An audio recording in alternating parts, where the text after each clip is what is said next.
Hi hello வணக்கம் மக்களே. இந்த வீடியோவை ஸ்பான்சர் பண்ணுறது நம்ம எஜுக்வெஸ்ட். அவங்கள நீங்கள் பயன்படுத்தி உங்களுக்கு தேவையான நாலேஜை நீங்கள் டெவலப் பண்ணிக்கலாம். வாங்க வீடியோக்குள்ளே போகலாம். The struggle to find courses that truly speak your language, it's finally over. Welcome to EduQuest, where learning is made just for you. At EduQuest, we bring you a wide range of online courses, from career building programs to skill boosting masterclasses, all in your regional language. Because we believe language should never be a barrier to success. Our courses are tailor made after understanding what today's learners really need. So why wait? Start learning the smarter, simpler way only with EduQuest. Visit eduquest.courses and explore your next course today. And hey, don't miss out on our exciting offers and promotions. Lionel Messi அவர்களை பற்றி தான் இந்த வீடியோவில் பார்க்க போகிறோம். வாங்க வீடியோக்குள்ளே போவோம். லியோனல் ஆண்ட்ரேஸ்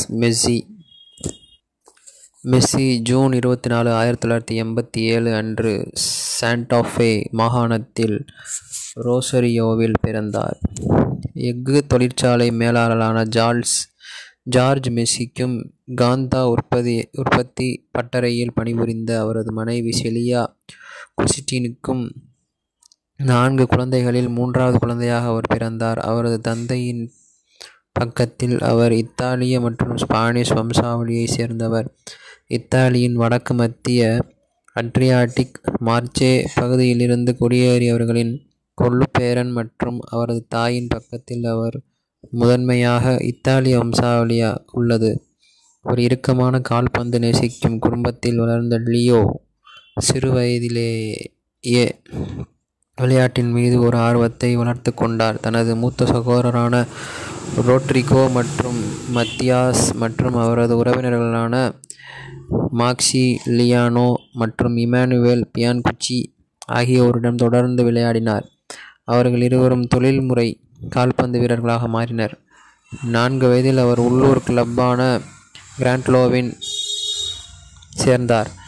அங்கு அவரது தந்தை அவருக்கு பயிற்சி அளித்தார். மற்றொரு ஆரம்பகால செல்வாக்கு அவரது தாய்வழி பாட்டி செலியாவிடமிருந்து வந்தது. அவர் பயிற்சி மற்றும் போட்டிகளுக்கு அவருடன் சென்றார். அவரது 11வது பிறந்த நாளுக்கு சற்று முன்பு அவரது மரணத்தால் அவர் பெரிதும் பாதிக்கப்பட்டார். அப்போதிருந்து அவர் பக்தியுள்ள கத்தோலிக்கராக அவர் தனது பாட்டி அஞ்சலிக்கு செலுத்தும் விதமாக வானத்தை நோக்கி தனது இலக்குகளை உயர்த்தி கொண்டார். இரட்டை அர்ஜென்டினா ஸ்பானிஷ் நாட்டவராக மெஸ்ஸி இரு நாடுகளின் தேசிய அணிக்காக விளையாடிய தகுதி பெற்றார். அவர் 2004ஆம் ஆண்டு பராகுவேக்கு எதிராக அர்ஜென்டினாவின் U20 அணிக்காக அர்ஜென்டினாவுக்காக அறிமுகமானார். பின்னர் 2005 தென் அமெரிக்க U20 சாம்பியன்ஷிப்பிற்கான அணியில் சேர்க்கப்பட்டார். அங்கு அவர் 3வது இடத்தை பிடித்தார். பின்னர் மெஸ்ஸி 2005 ஃபிஃபா உலக இளைஞர் சாம்பியன்ஷிப்பில் அணியை வெற்றிக்கு அழைத்துச் சென்றார். இது அர்ஜென்டினாவுடனான அவரது முதல் வெற்றியாகும். 6 கோல்கள் மற்றும் 2 உதவிகளுடன் போட்டிகளை முடித்த அவர் தங்க பந்தையும் வெல்வார்.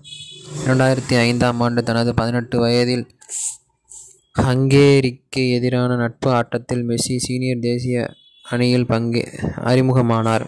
2006ஆம் ஆண்டு பெருவுக்கு எதிரான நட்பு ஆட்டத்தில் மெஸ்ஸி தனது முதல் தொடக்கத்தை எடுப்பார்.